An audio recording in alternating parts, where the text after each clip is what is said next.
about George Floyd. Will the president be watching or receiving updates on Derek Chauvin's trial today? And has he been in touch with George Floyd's family in the lead up to the trial? Well, he certainly will be watching closely, as Americans across the country will be watching.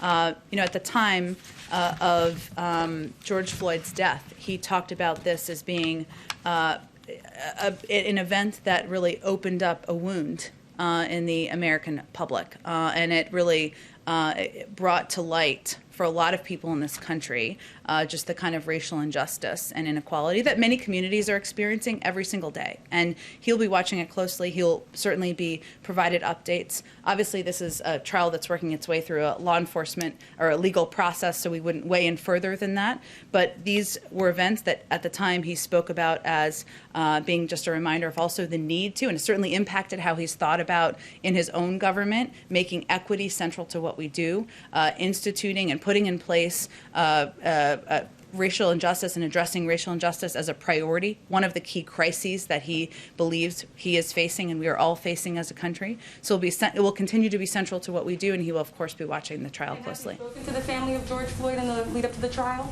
I don't have any calls to read out. He obviously spoke to them, or not obviously. For those of you who didn't follow this closely, he did speak to them last spring and spoke at the time and commented at the time about their grace. And I know he conveyed that, and he was just impressed by their courage, and he continues to believe that. You said it redoubled his commitment to advancing racial justice in this country. He also committed to creating this National Police Oversight Commission during his first 100 days in office. Has that been created yet? Is that still on track to being created?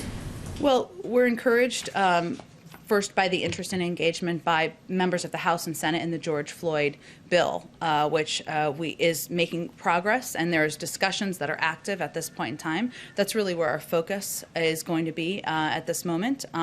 We believe that, and he believes, I should say, that it is imperative to put in place in order to rebuild trust among communities, that there needs to be accountability and there needs to be systems in place to ensure that, and laws changed to ensure that that can be carried out.